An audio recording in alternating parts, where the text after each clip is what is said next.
Hi friends, welcome to our channel crazy craft. இன்று தைப்பூச திருவிழாவை முன்னிட்டு வந்தவாசி அடுத்த வெங்குன்றம் கிராமத்தில் அமைந்துள்ள கைலாசநாதர் ஆலயத்தில் ஸ்ரீ சிவ சுப்பிரமணிய சுவாமி 1ஆம் ஆண்டு தெப்பத் திருவிழா. ஸோ அந்த காட்சிகள் தான் நீங்கள் பார்க்குறீங்க. ஸோ இதை பார்த்துக்கிட்டே நம்ம கொஞ்சம் மந்திரங்கள்லாம் படிக்கலாம் வாங்க.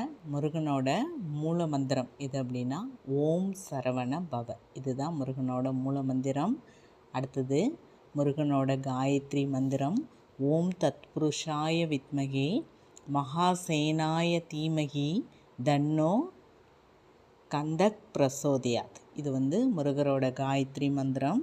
அடுத்தது 6 முகங்களை கொண்டவரும் சந்தனம் பூசப்பட்ட திருமேனி உடையவரும் நீண்ட மார்புடையவரும் தெய்வீக மயில் வாகனம் உடையவரும் ருத்ரனின் குமாரரும் தேவலோகத்தின் தலைவனுமாகிய முருகனை சரணடைகிறேன்.